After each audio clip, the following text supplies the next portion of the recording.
welcome to Beyond at Home. If you've never joined us before, if you've never jumped into a church before, we're super excited to have you here today. Our episodes are catered towards you. And we want to let you know we're actually back for our live services at Beyond Church at Griffin State School at 10 o'clock and at 6 o'clock on Sunday. So we'd love to catch your faces there. Outside of that, we always love connecting with you on YouTube or Facebook for our Beyond at Home episodes. And today I can let you know that we are wrapping up a super exciting time.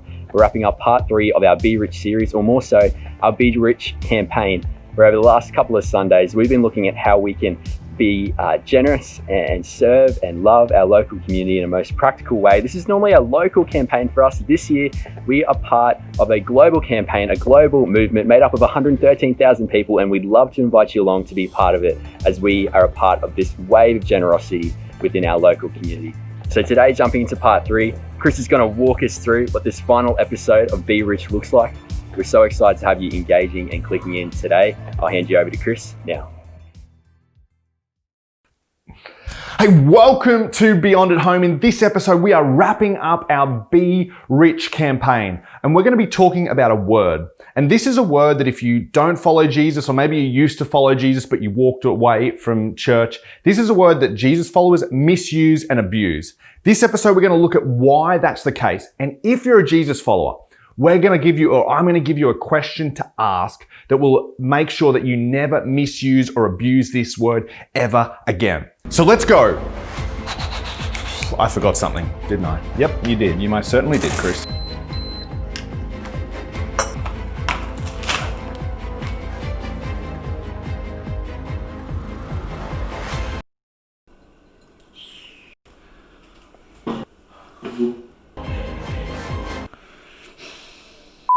Coffee acquired. Now, as I said, we are wrapping up our Be Rich series today. And in episode 1, I talked about this idea of financial generosity. And I actually challenge you to give $39.95 to some of our not-for-profit partners. Like, our pledge every single year at Be Rich is 100% of what you give, we will give away. And if you haven't done that, I want to challenge you to do that, because in a couple of weeks, we're going to celebrate everything that we've been able to do as a community through our Be Rich campaign. And I don't want you to miss out on being a part of it. Then last week in episode 2, Riley was here and he shared about the way in which we're serving our local community and partnering with some of the incredible nonprofits to do awesome work within our community. And as we wrap up this series in this episode, I want to talk about the third thing that is part of every single year in Be Rich: give, serve, and today we're talking about this word, love. Now, I know that as soon as some of you hear that word in a church context, like, you roll your eyes or you want to click out of this video, but just wait, because the reason you do that and the reason you think that way is because you've had an experience. Maybe it was you, or maybe it was a family member that you knew and there was a Jesus follower and they mistreated them, or they mistreated you. And they said some things and they behaved in a way that no one should behave. And then you know what they did? They went to church. And they sung some happy songs and they acted as if everything was okay. Well, I want to explore what it is in our time together today that causes Jesus followers to act that way. And I want to look at the new that Jesus brought into the world. And then, like I said, I'm going to give you a question to ask that will ensure that Jesus followers never, ever, ever make that mistake again. So, right off the bat, the thing that causes Jesus followers to live in an unloving way is something that I like to refer to as vertical morality.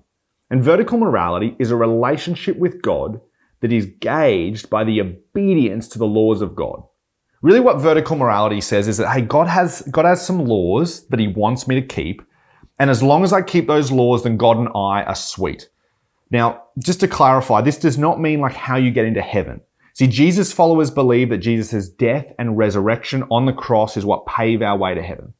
Vertical morality is more about the day-to-day living out of faith. It's the day-to-day interactions that we have with God and with other people.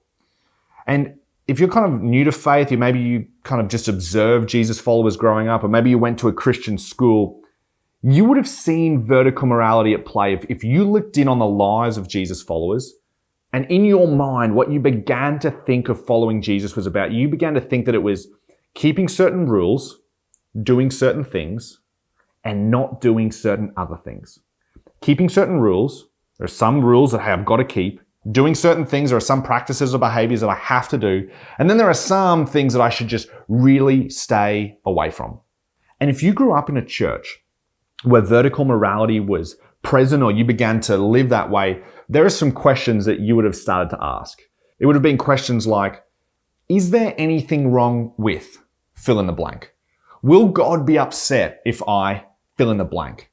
And every single time someone gave you a hard and fast rule, you were able to figure out a loophole around it. In fact, one of the things, if you kind of grew up in this vertical morality place, is you'd look for how close to the edge you could get of a rule while still justifying the fact that you hadn't broken or you hadn't done anything that God didn't want you to not do. Now, I know that kind of sounds like a silly game to play because we're asking the question like, hey, if I keep these rules, like, God, are we good? Really, it's a silly game to play because effectively it's saying like, hey, God, what's the baseline minimum that I can get to so that if I need a prayer answered really quickly, you'll answer it? Which kind of leads us to the question, where does vertical morality come from? Well, here's my best educated guess at answering that question. If you grew up in church, chances are you were given one of these. And if you didn't grow up in church, then you probably never got one of these. What this is the collection of documents that Jesus' followers refer to as the Bible. Now, here's something you might not know, particularly if you're new to the whole faith thing, is that this collection of documents is kind of broken into two sections, the Old Testament and the New Testament. And that word testament, it means agreement or covenant. And the Old Testament was not just one agreement, but it was a number of agreements between God and not an individual or not a group of people, but a specific group of people, the nation of Israel.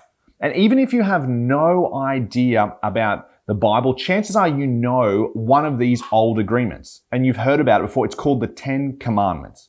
Now, even if you're a Jesus follower and you grew up in church your entire life, I think if I was to say, hey, list the 10 Commandments without Googling it, without getting out of this and going to Google, you might be able to name 3 or 4, but you couldn't name all of them. And what's interesting is when you actually read all of the 10 Commandments in their entirety and in context, you very quickly discover that these are not written to individuals. You very quickly discover that this is written to a nation. And like I said, it's the nation of Israel. And it's written very much in this vertical morality form. Hey, if you guys live a certain way and obey in a certain way, then that will help gauge your relationship with God. In fact, there are a number of occurrences in the Old Testament where God actually puts the nation of Israel in time out for not following the 10 Commandments. But here's where Christians kind of mess things up, is because they're all in one package. We kind of assume that the Old and the New Testament are kind of the same thing. But all throughout the Old Testament, there's this hint, and God constantly says over and over again, hey, something new is going to happen. Something new is going to change. And then Jesus enters history. And Jesus, for the time that he is on earth, he says, I am doing something new. You know the new that everyone was talking about in the old agreement? Well, I'm actually here to usher this new way of living, this new way of relating to God in. And I want to show you what that new is right now. And to help us understand the new that Jesus came to bring into the world, I want us to look at a letter that Jesus' best mate John wrote 40 years after Jesus lived. Now, it's important to know that John lived and walked alongside Jesus for 3 years. John was at the foot of the cross as Jesus was hanging, dying. Jesus actually said to John while he was on the cross, hey, I want you to take care of my mother. And John took care of the mother of Jesus.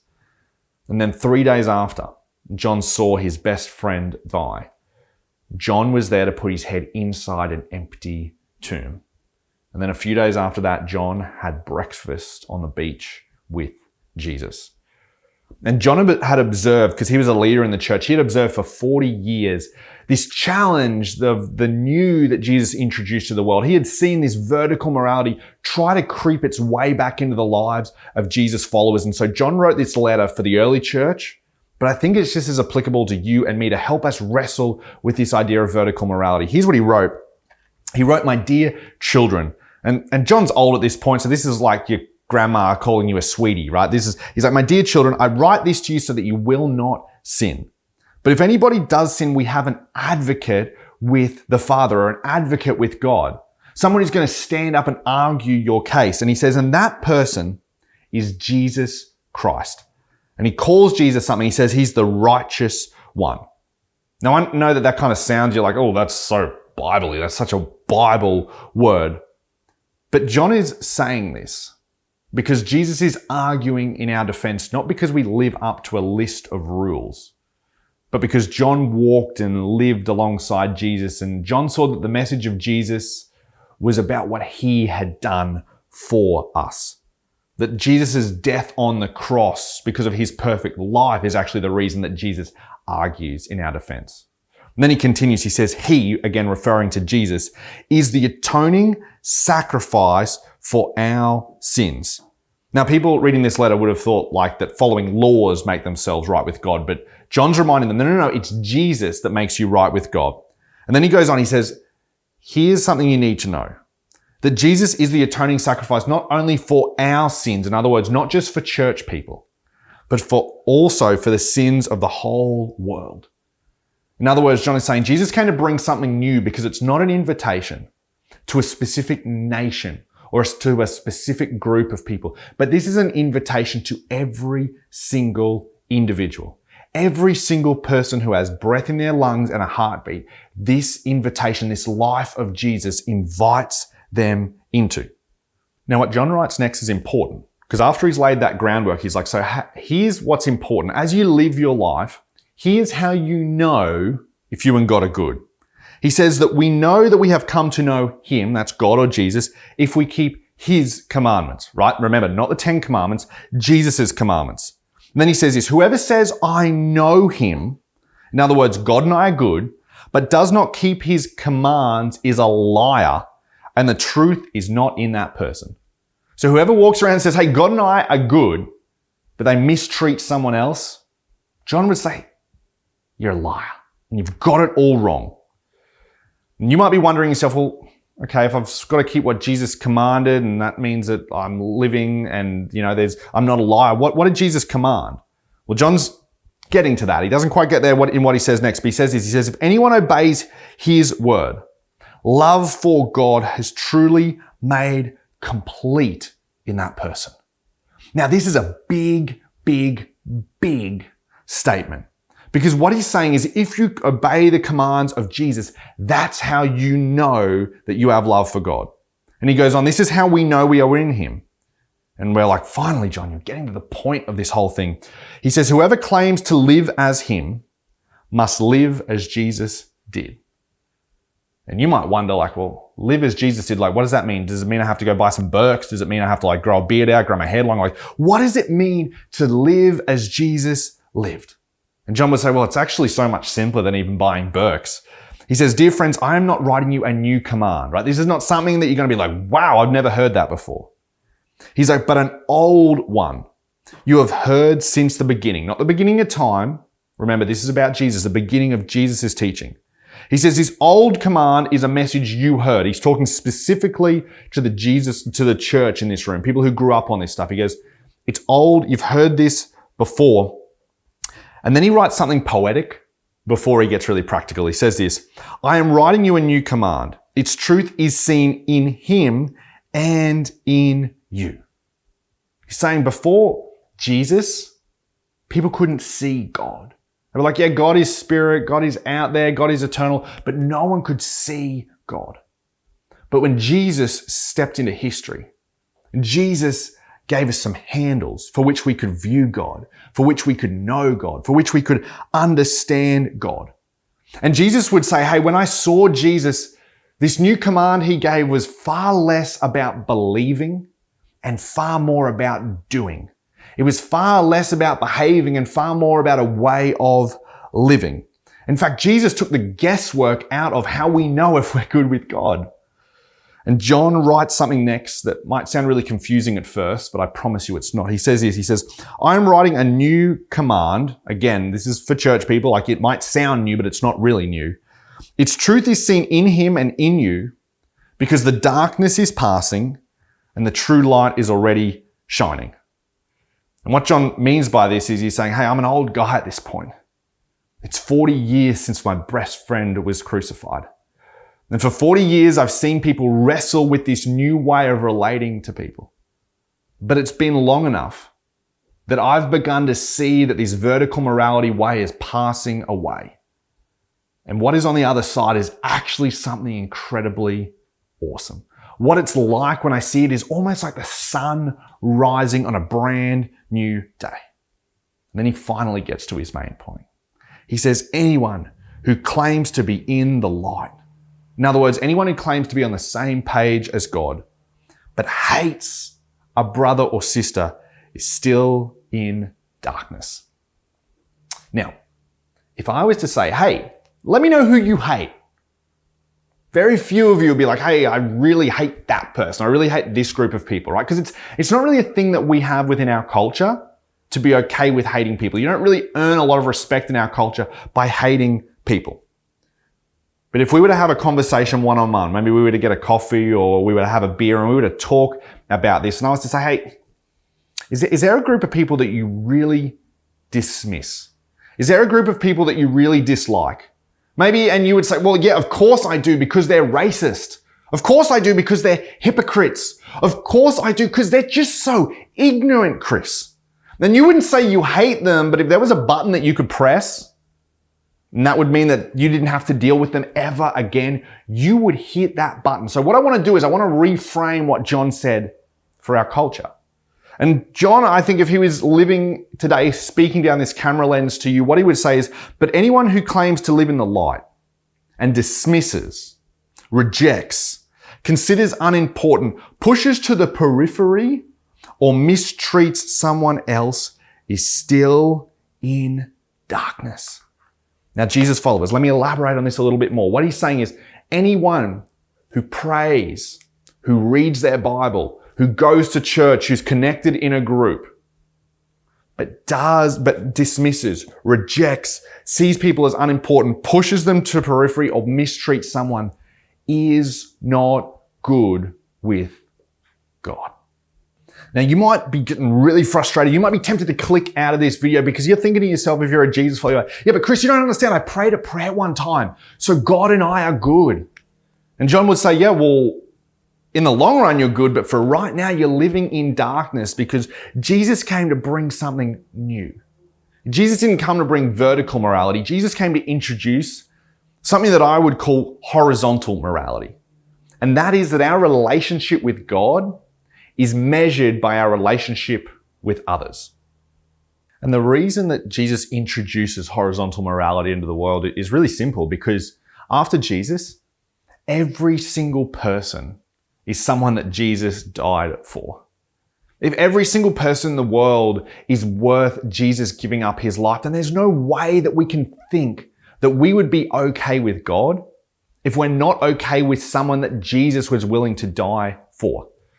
Now, I'll be honest, this whole idea of horizontal morality, it's challenging to someone like me.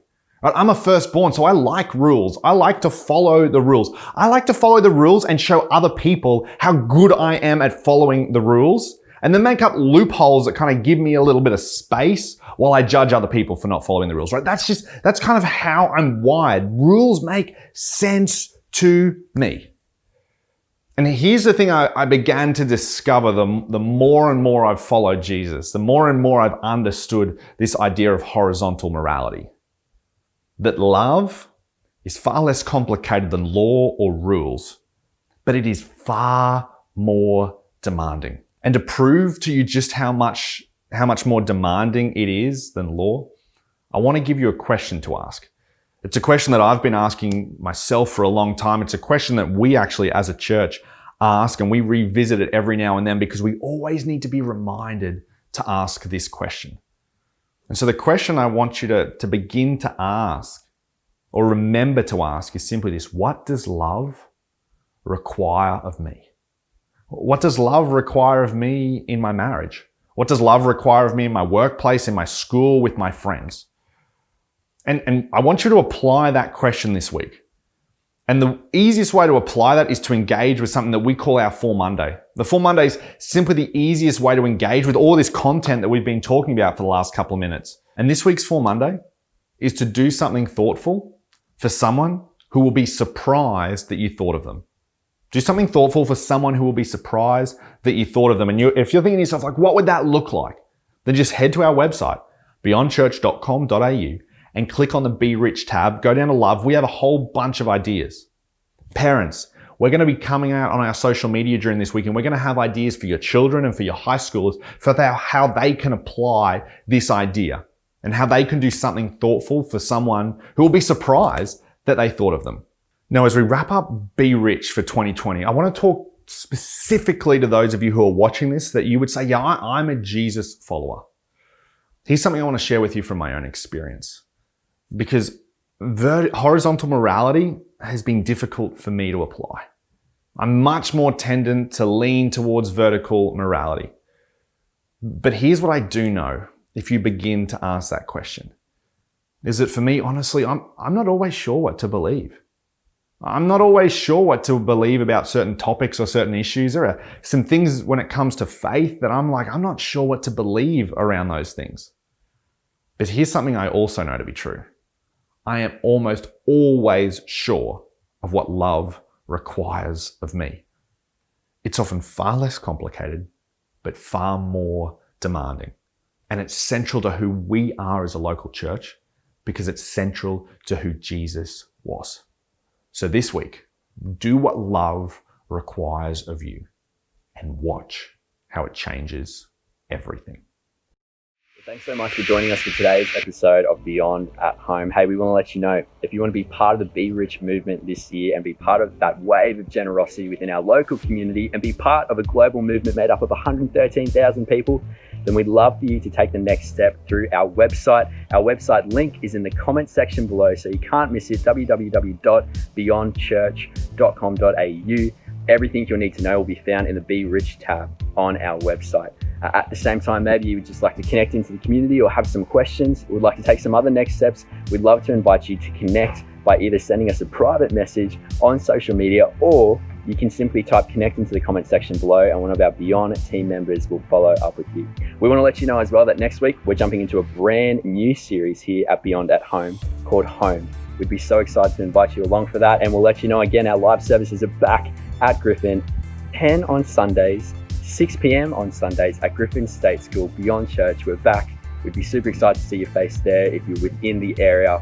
Other than that, we'd love to see you again whenever you get to watch Beyond at Home throughout your week. Have a great rest of your day.